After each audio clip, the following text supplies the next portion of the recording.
আমার এতদিনের শখের জিনিসটা আজকে আব্বু গিফট করলো। আমি তো ভীষণ খুশি। দেখো আমার বেডরুমটা কি সুন্দর লাগতেছে এখন। এইরকম একটা ড্রেসিং টেবিলের শখ আমার অনেক দিনের ছিল। আজকে সকাল সকাল বাসার নিচে এসে দেখি একটা ভ্যান আসছে, আর ভ্যানের মধ্যে এই ড্রেসিং টেবিলটা সবকিছু খুলে খুলে নিয়ে যাওয়া হচ্ছে আমাদের বাসায়। আব্বু নাকি এটা আমাকে অ্যানিভার্সারিতে গিফট করতে চাইছিল, বাট একটু লেট হয়ে গেল এই জিনিসটা আসতে। যাই হোক, আমি তো ভীষণ খুশি। এইরকম একটা ভ্যানিটির ডিজাইন আমি আমার আম্মুকে সেন্ড করছিলাম অনেক দিন আগে, আর আব্বু আম্মু মিলে প্ল্যান করে এই জিনিসটা আমাকে বানাই দিল। ওনারে এই জিনিসটা সুন্দর করে আমার বেডরুমে নিয়ে আসলো, সবকিছু এখন সেট করে দিচ্ছে তারাই। আমার তো দেখতেই ভীষণ ভালো লাগতেছে। আমার রুমে কত সুন্দর একটা ভ্যানিটি থাকবে এখন, তাও আবার এই মিররের চারিপাশে এতগুলা করে লাইট, সবগুলা লাইট ওনারা সেট করে দিল। আর জ্বালানোর পর দেখো কত সুন্দর লাগতেছে এখন এই ভ্যানিটিটা দেখতে। আসলে এইরকম একটা ভ্যানিটির শখ হয়তো প্রত্যেকটা মেয়েরই থাকে, যেখানে তার নিজের সাজার জিনিসগুলো, স্কিন কেয়ার প্রোডাক্ট গুলো সুন্দর করে অর্গানাইজ করা থাকবে। আমি তো আমার সাজাগোজা জিনিস, কসমেটিক সবকিছু এখানে সুন্দর করে সাজিয়ে রাখতেছি। একদম মুছে মুছে ক্লিন করে রাখবো সব। জিনিসটা সাদা হয়, এই ফার্নিচারটা যত্ন আমার একটু বেশি করতে হবে। আর এই ভ্যানিটিটাতে চুড়ির আলনাও দিয়ে দিছে। চুড়ি জিনিসটা আমার অনেক বেশি পছন্দের, বিশেষ করে কাচের চুড়ি পরতে আমি অনেক পছন্দ করি।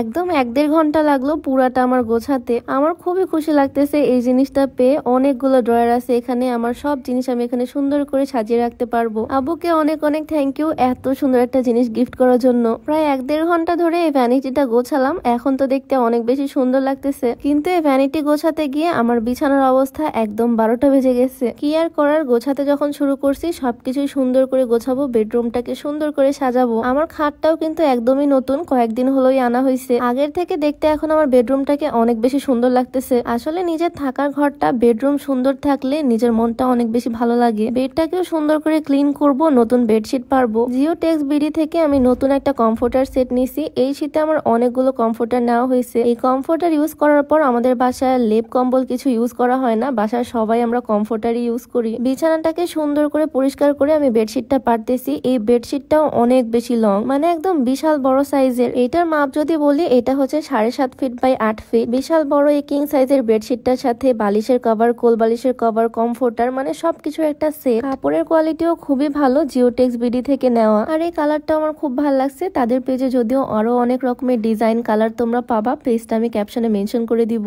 বেডের সাথে একদম ম্যাচিং বেডশিট, বালিশের কভার, বিছানার চাদর রাখলে বিছানাটা দেখতেও অনেক বেশি সুন্দর লাগে। আর এই শীতে এই কমফোর্টারই হচ্ছে আমার সঙ্গী। এই কমফোর্টার গুলোর কিন্তু ওজন খুবই হালকা হয়, তবে প্রচুর পরিমাণে গরম। জিওটেক্স বিডি ফেসবুক পেজ থেকে এটা নেওয়া। ফেসবুক পেজটা আমি ডেসক্রিপশনে মেনশন করে দিব, নাম্বারটাও স্ক্রিনে দেওয়া থাকবে। বেডটাকেও সুন্দর করে ঝেড়ে মুছে পরিষ্কার করে নতুন জামা কাপড় পরালাম। আর এখন আমার বোরকার আলনাটাকে সাজাবো। বোরকার আলনাতে সেদিন সবগুলো বোরকা আমি রাখতে পারিনি, কারণ হ্যাঙ্গার ছিল না। আজকে নতুন হ্যাঙ্গার কিনে আনছি, আর হ্যাঙ্গার গুলো দিয়ে অনেকগুলো বোরকাই আমি এখানে সাজাতে পারছি। বেডরুমের এক সাইডে আমি এই বোরকার আলনাটা রেখে দিছি, এখানে আমার সব রকমের বোরকা গাউন রাখবো। দেখে তো মনে হচ্ছে একদম বোরকার শোরুম। যাই হোক, আমার বেডরুমটা দেখতে এখন অনেক বেশি ভালো লাগতেছে। আমার শখের জিনিসটা আসার পর তো দেখতে আরো বেশি সুন্দর হয়ে গেছে আমার রুমটা। আব্বুর দেওয়া এই গিফটটা আমার ভীষণ পছন্দ হয়েছে, আর আমার পুরো রুমটাই এখন দেখতে আগের থেকে অনেক বেশি সুন্দর লাগতেছে। তোমাদের কাছে কেমন লাগলো অবশ্যই কমেন্টে জানিও। তো আজকে ভিডিওটা এখানেই শেষ করছি। সবাই ভালো থাকো, সুস্থ থাকো। দেখা হয়ে যাবে নতুন কোনো ভিডিওতে। সবাইকে আল্লাহ হাফিজ।